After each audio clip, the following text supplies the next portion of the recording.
A baby screams. A teenage father freezes in the barber chair, helpless, humiliated. Eyes are watching. Judgment fills the room. But one man puts down the clippers. And what does he do next? No one in that barbershop will ever forget it. "I think I'm gonna mess him up," Yulin muttered, hands shaking as his baby screamed. The sound of clippers stopped mid-fade. Every head in Dr's barbershop turned toward the sound. Aiden, 3 months old, red-faced, lungs in full meltdown, was wailing from his stroller like the world had ended. His teenage father sat frozen in the chair, eyes rimmed with exhaustion, school backpack still slung over one shoulder. "I'm sorry, Dre. I swear he was sleeping when we came in." Dre Matthews didn't say a word. He just set the clippers down, wiped his hands, and walked over to the stroller like he'd done it 1,000 times before, even though he hadn't. "Hey there, little man," he said softly, lifting the baby with surprising confidence. "Too many lights, huh? All this noise got you spun out." The crying slowed. The shop fell silent. Even Mr. Rodriguez, known for side-eyeing anything louder than a whisper, muttered, "Well, I'll be." Yulin watched, speechless, as his son curled into Dr's chest and hiccuped himself to sleep. "How'd you do that?" he whispered. "Don't know," Dre shrugged. "Never had kids of my own. But I've been holding folks together a long time." In the corner, a customer quietly pulled out his phone. Click, record, post. 20 minutes later, the video hit social media. Caption: Barber becomes baby whisperer. Hashtag dad life, hashtag respect, double quotes. No one in that barbershop knew it yet. But that was the moment everything changed. Dr's barbershop had been a neighborhood institution since 2010. It was the kind of place where 3 generations of the same family came to get their hair cut. The walls were covered with faded photos of customers, certificates from barber school, and a hand-painted sign that read, "Good cuts, good conversation, good vibes." "You been doing this long?" Yulin asked as Dre worked the clippers around his ears, somehow managing to maintain perfect precision. While cradling baby Aiden against his chest, the infant had finally stopped fussing, lulled by the vibration of the clippers and the steady rhythm of Dr's breathing. "Long enough," Dre replied, his voice softer than usual. He paused, watching Aiden's tiny fingers curl and uncurl. "Long enough to know that being a good barber ain't just about cutting hair."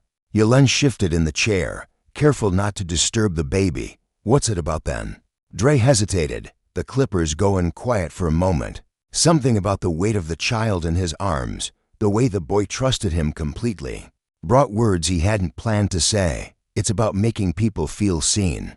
"My mom works 2 jobs, Yulin said, eyes low, his reflection catching Dr's in the mirror. "She helps when she can, but mostly, it's just me and him." His voice wavered.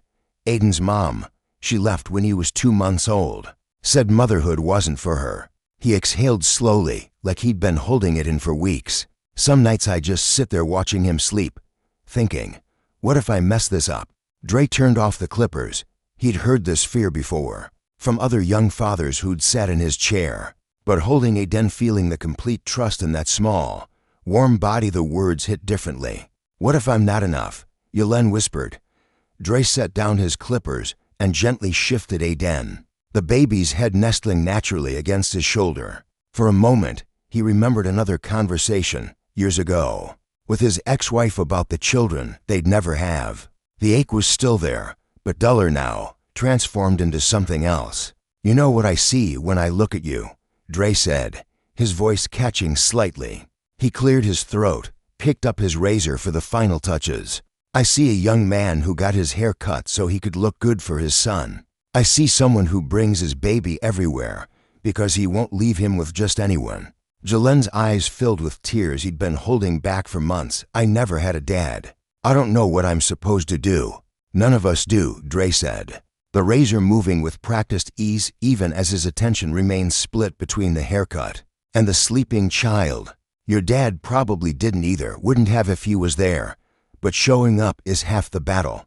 As Dre finished the cut, he found himself reluctant to hand Aiden back. The baby stirred, opened his eyes, and for a moment they just looked at each other, man and child, both somehow finding something they needed in the other's gaze. "All done," Dre said finally, carefully transferring a den to his father. Yelen stood, bouncing the baby gently as he reached into his pocket. He pulled out a handful of crumpled bills, mostly ones and fives, and began counting them twice, his face flushing with embarrassment. "It's 15, right?" Yelen asked, though he was clearly coming up short. Dre watched him struggle with the bills, watched him jiggle Aiden, who was starting to fuss again. Watched the exhaustion settle back into the young man's shoulders. The decision formed not in his mind but in his chest, where the warmth of holding the baby still lingered. "Hey," Dre said suddenly, "bring him back next week." Yelen looked up, confused. "What? Bring him back? No charge." Dre began cleaning his clippers, but his movements were different now, purposeful, almost urgent. "I like having him around. For real? For real. And next time, bring some of his toys. This place could use a little more life." Yelen stared at him, then at his son, then back at Dre. Thank you, man. Thank you." As they left, Dre stood in the doorway, watching them go. Yelen pushed the stroller slowly, one hand steady on the handle, the other shielding Aiden from the afternoon sun. The light caught the fresh lines of his haircut, and for a moment, he looked less like a struggling teenager and more like what he was becoming, a father. The door closed with its familiar chime. Dre turned back to his empty shop, seeing his reflection in the mirror where Yelen had sat. The silence felt different now, not empty, but expectant, like the space was waiting for something to fill it. That night, Dre lay in bed, staring at the ceiling, his arms remembering the weight of the baby. He could still feel the trust in that small grip, still hear the gratitude in Yelen's voice. For 15 years, his shop had been his refuge, his purpose, his way of avoiding the family he'd never had. But today felt different. Today, for the first time since his divorce, the word home had crossed his mind without bringing pain. And tomorrow, he realized, he would start preparing for their return. The viral video of Dre calming Aiden exploded across social media, racking up to 100,000 views in 3 days. Comments poured in from exhausted parents sharing their own struggles, praising Dre's gentle touch, and asking if he gave parenting classes. A local news station reached out, but Dre declined the interview. He wasn't interested in fame, he was interested in helping. The real change came the following Tuesday when Marcus walked in. "I saw the video," Marcus said, 19 years old with tired eyes and a diaper bag covered in cartoon princesses. "Is it cool if I bring Zoe?" Before Dre could answer, 2-year-old Zoe had already escaped her father's grip and was toddling toward the corner, where Yelen was feeding Aiden a bottle. The shop filled with the sound of her delighted giggle as she discovered the new toys, scattered on the floor. "Course it's cool," Dre said, watching Marcus's shoulders relax for the first time since he'd walked in. "You want the usual." Marcus worked part-time at a grocery store. His daughter's mother had moved to Los Angeles for work, sending money when she could, but leaving Marcus to figure out pigtails and potty training on his own. By Thursday, Miles showed up with 4-year-old Kai. "Man, this is different," Miles said, settling into the chair as Kai immediately claimed the toy corner.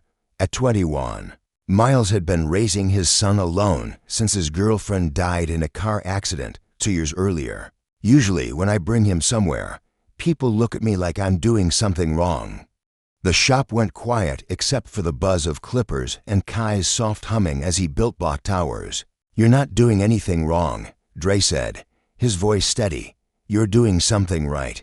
This used to be a place for trash talk and music battles, Dre thought as he swept baby formula off the floor that evening. Now it sounds like a daycare with clippers. The transformation wasn't immediate. Dre had to learn on the fly how to baby-proof the shop, where to put a changing station, how to keep his equipment safe while toddlers roamed around. He bought a small refrigerator for bottles and baby food, installed safety latches on the lower cabinets. But more than the physical changes, the culture shifted. Conversations moved from sports and work-to-sleep schedules and school enrollment. The young fathers, teen dads, new fathers, men trying to figure it out, started arriving early and staying late, not just for haircuts, but for the community they'd found. "I ain't never had nobody to talk to about this stuff," admitted Ryan, 18, as he bounced his 6-month-old daughter while waiting for his turn. My boys think I'm crazy for staying home with her instead of going out to parties. But look at her, she's depending on me. That's what being a man is, said Carlos, 22, who'd been coming to the shop for months. It ain't about how many girls you can get or how much money you make. It's about taking care of your responsibilities. The room fell silent except for the soft pop of the bottle cap closing. The breakthrough came when old head Ray appointed himself the unofficial baby whisperer. Ray had been coming to the shop for 8 years, a 74-year-old regular who'd raised 6 children of his own. He had a grandfatherly presence that could calm any crying child with a look. One afternoon, Dre found himself struggling to change Aiden's diaper while Yelen ducked out to the corner store. The baby was fussy, Dre's hands were shaking slightly, and he couldn't remember if the tabs went in the front or back. Here, Ray said, appearing beside him, let me show you. Ray's weathered hands moved with practiced ease, narrating each step. See, you gotta lift the legs like this, slide it under, make sure it's snug, but not too tight. Dre watched, mesmerized. For the first time in weeks, he wasn't the one teaching. These young men need guidance, Ray said later, bouncing Jolen's son while Yelen got his hair cut. They're trying to be good fathers, but they don't know how. Nobody taught them. What do you mean? Dre asked, though he was beginning to understand. Look around, Ray said, gesturing to the forefathers in the shop. Half of them never had a father figure. They're making it up as they go along, and they're scared they're going to mess it up. Ray was right.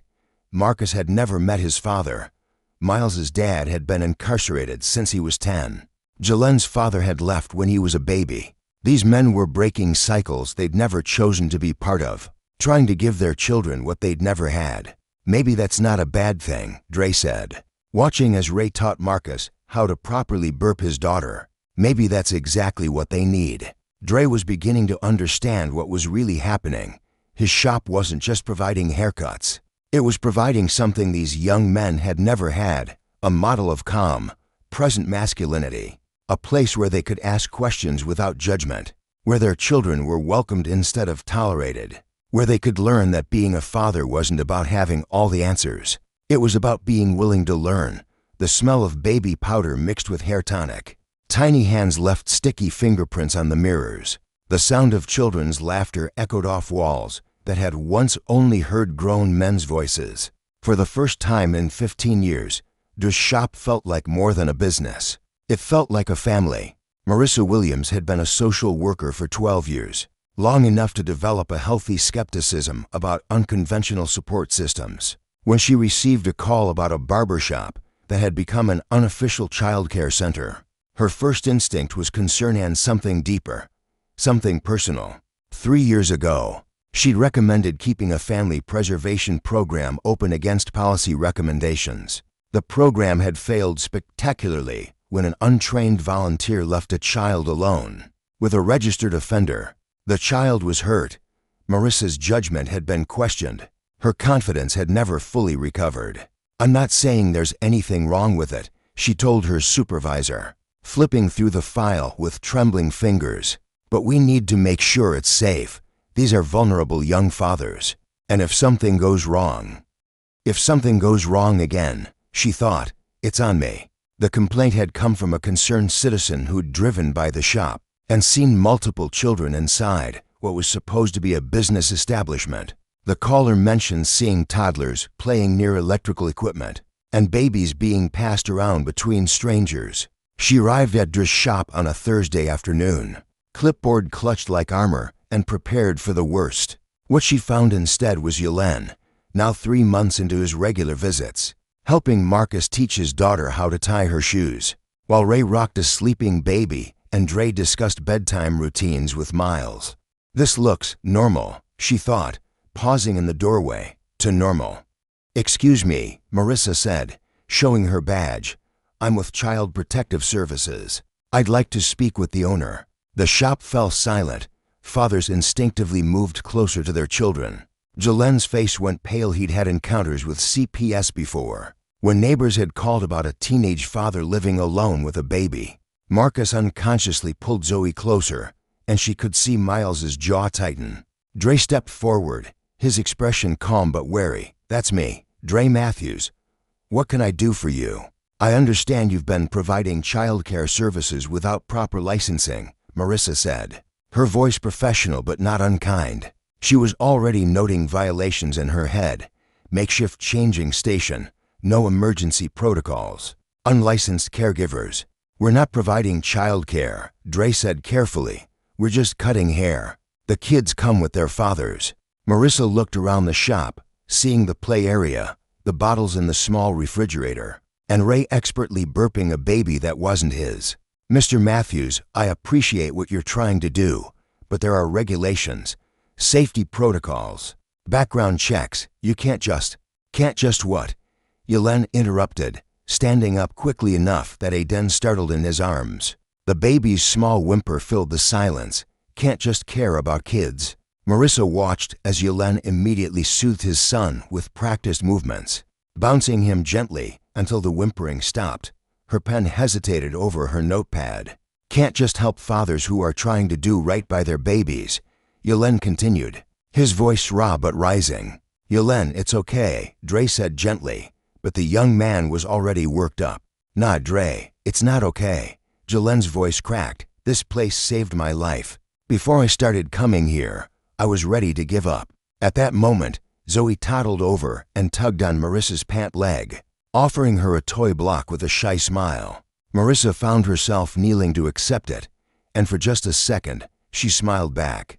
You want to know about safety, Miles said, joining the conversation while keeping one eye on Kai, who was building a tower in the corner.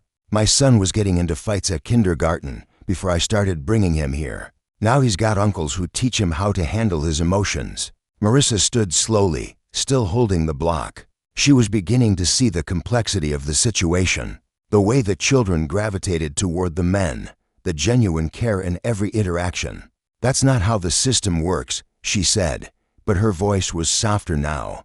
Maybe the system is broken, Ray said quietly from his corner, still rocking the sleeping baby. The infant's tiny fist was wrapped around Ray's finger.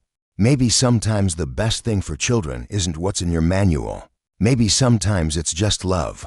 That comment hit hard. For years, Marissa had followed the manual like the Bible, trusting it to save her from another total embarrassment. But her mentor, an older lady named Angela, who had retired years ago, had told her one day, "You'll develop natural instincts that override anything written in that manual." One day, Marissa spent the next hour observing, her initial skepticism slowly giving way to something like wonder. She watched as Dre expertly managed both a haircut and a conversation about sleep training. She saw how the other fathers stepped in to help when someone's child got fussy, creating a network of support she'd never seen replicated in formal programs. She also saw Marcus patiently helping his daughter sound out words in a picture book while waiting for his turn. She watched Miles teach another father how to braid hair, sharing techniques he'd learned from YouTube videos. She observed Yelen confidently changing his son's diaper, a skill he'd clearly mastered through practice and guidance. At one point, she found herself nodding in quiet approval as Ray showed a nervous new father how to properly support a baby's head. This was mentorship, she realized. This was community care in action. But then her training kicked back in. She also saw the potential liability, the lack of proper safety equipment, the absence of emergency protocols. The reality was that, despite the good intentions, this was an unlicensed operation caring for vulnerable children. In all her years, she'd written reports, filed cases, and closed homes. But she'd never stepped into something like this. This wasn't just a shop. It was a blueprint for something the system didn't have a word for, something they hadn't even thought of. The fathers watched her face, seeing the war between policy and heart playing out in real time. "I'm sorry," she said finally, her voice barely above a whisper. "I can see that you're doing good work here, but I still have to file a report. There will probably be an investigation." The hope that had been building in the room collapsed like a punctured balloon. Yelen clutched Aiden tighter. Marcus's hand found his daughter's head protectively. Even the children seemed to sense the energy shift. Dre nodded, understanding the weight of what she was saying. "I get it. You're doing your job. Just give us a chance to figure out how to do this right."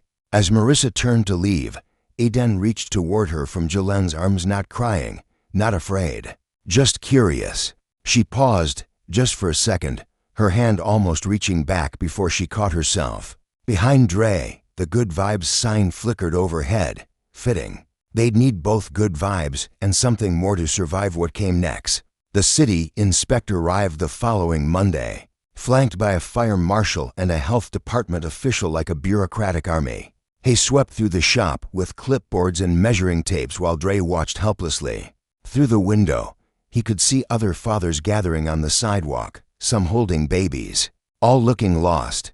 No proper child-proofing, the inspector muttered, pointing at outlet covers that weren't up to commercial standards. A baby started crying as the fire marshal checked the back exit, his heavy boots echoing through the space. The sound seemed to make everything more real, more final. Inadequate ventilation for the number of people regularly in the space, the health official added. Taking measurements, and no emergency exit plan for families with small children. Dre's hands trembled as he signed each citation form, watching his dream crumble with every pen stroke. You'll need to cease all activities involving minors until these issues are addressed, the inspector said, handing him a thick packet. We'll be back in 2 weeks for a follow-up. That afternoon, Yelen showed up for his regular appointment, only to find a temporarily closed sign taped to the door. He stood there for a long moment, Aiden in his arms, staring at the empty shop where he'd learned to be a father. He called Dre to ask what happened. Are we in trouble? Did I do something wrong? No, man, you didn't do anything wrong. None of us did. We just have to figure some things out. That night, Dre sat in his empty shop, citations scattered across his workstation like fallen leaves. The fines alone would cost thousands. Bringing everything up to code would require permits, contractors, and money he didn't have. But worse than the financial burden was the silence. No baby laughter, no young voices asking for advice, no sense of purpose. He swept the floor methodically, pushing hair clippings into neat piles, trying to clean up a mess that felt much bigger than scattered hair. The next morning, Marissa knocked on his door, looking like she hadn't slept. I stayed up all night rereading the manual, she said, stepping inside, trying to find a clause that would let this place exist. There wasn't one. She paused, looking around the empty shop. But maybe we can build it anyway. Dre looked up from the citations, hope flickering in his eyes. What if we made it official? What if we created a licensed mentorship program? I could help you navigate the bureaucracy, connect you with funding sources, and make sure everything meets code. You do that. I went home that night and couldn't stop thinking about what I saw here. Marissa admitted, I've been in this field for 12 years, and I've seen a lot of programs that look good on paper, but don't actually help families. What you've built here, it's messy and unconventional, but it's real. Over the next week, Dre and Marissa worked together to develop a framework that would allow the barbershop to continue serving as a gathering place for young fathers while meeting safety and legal requirements. They established basic child-proofing measures, created guidelines for the number of children who could be present at any given time, and developed a sign-up system that would prevent overcrowding. More importantly, they began planning something bigger. Marissa introduced Dre to colleagues in the city's Family Services Department, and together they developed a proposal for a formal barbers and babies mentorship program. The initiative would pair experienced fathers with young men who needed support, provide parenting resources and classes, and create a network of community-based safe spaces for fathers and their children. The beauty of what happens here, Marissa explained to the city council during their presentation, is that it's organic. These young men aren't being lectured about parenting, they're learning from each other, and from older men who've been through the same challenges. The council was initially skeptical, but when Yelen, Marcus, Miles, and several other fathers spoke about how the barbershop had changed their lives, the room fell silent. Yelen's testimony was particularly powerful. Before I found this place, he said, his voice steady and confident, I was drowning. I loved my son, but I had no idea how to be a father. I was scared, broke, and alone. Dre didn't just cut my hair that day, he showed me that I wasn't alone, that there were people who believed I could be a good father even when I didn't believe it myself. The program was approved with full city funding and support. The fines initially served Andre that could have closed his shop for good were wiped. Within 6 months, 3 other barbershops in the city had joined the initiative, and inquiries were coming in from communities across the state. Old Head Ray was officially named the program's senior mentor, a role he embraced with characteristic wisdom and humor. "Took me 70 years to become an expert on babies," he joked. "Good thing I'm a fast learner." The original barbershop remained the heart of the program, but it was no longer the chaotic, overcrowded space it had briefly become. Instead, it was a model of how community support could be structured without losing its essential humanity. 3 months later, a new sign hung outside Dre's shop: Barbers and Babies, Licensed Mentorship Program. The city had approved their application, and with grants secured by Marissa, they'd expanded into the empty storefront next door. The transformation was remarkable. What used to be a dusty storage room was now painted sky blue, filled with soft floor mats, donated strollers, and a shelf labeled free diapers. Child-sized tables held crayons and coloring books, while a corner reading nook was stocked with picture books about families of all kinds. The original barbershop remained mostly unchanged, but now it was connected to this family resource center where the real magic happened. The walls were covered with new photos not just of customers, but of the community that had grown around them. Marcus was teaching his daughter to read in the corner reading nook. Miles was helping a new father to the shop practice interview skills. Ray was surrounded by a group of children during story time, and prominently displayed was a screenshot from the original viral video of Dre calming baby Aiden, now blown up to poster size, framed with a plaque that read, "Where it all began." The program had become a model for other cities. Social workers, community organizers, and fathers from around the country came to visit, trying to understand how a simple barbershop had become a beacon of hope for young families. "The secret," Dre would tell them, "is that we didn't try to create a program. We just created a place where people felt safe to be vulnerable." Yelen, now 18 and about to graduate from high school, worked part-time at the shop while taking evening classes at community college. He'd received a scholarship for his essay about fatherhood and community, and he planned to study social work. Aiden, now almost a year old, had taken his first steps in the shop's play area, cheered on by a room full of surrogate uncles. "You know what the best part is?" Dre said to Marissa as they watched Ray teach a group of new fathers how to braid their daughter's hair. "I spent 42 years thinking I wasn't father material because I never had kids of my own. But these young men taught me that being a father isn't about having children. It's about creating space where people can grow." Marissa smiled, watching as Miles helped Marcus's daughter with a coloring book while the fathers took a brief moment of adulthood and talked sports. Best of all, though, every single one of them had an eye on their child.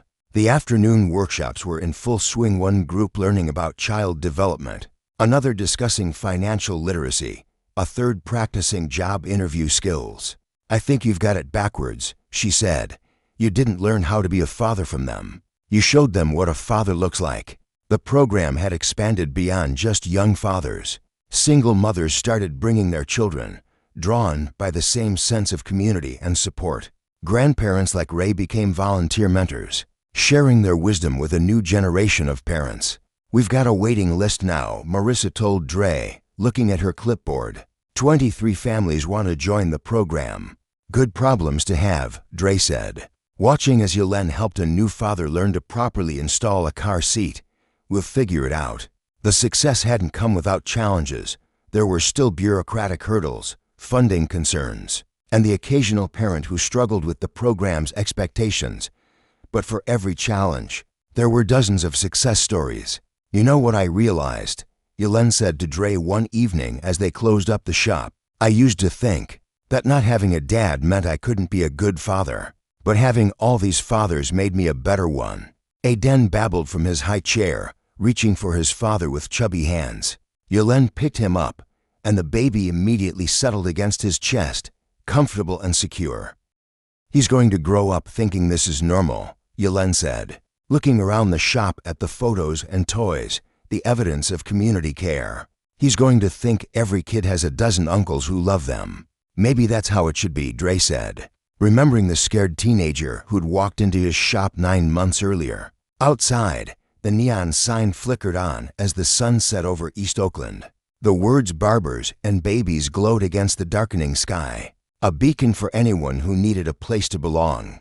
Inside, where once the steady hum of clippers had filled the air, now it was laughter, story time, and the soft sound of hope. The chairs were empty now, but not because business wasn't thriving. The fathers were in the new playroom next door, having knocked the wall down with the city money and built a childcare space that they could all be proud of. The spirit of the place remained a testament to the power of showing up, of building family in the most unexpected places.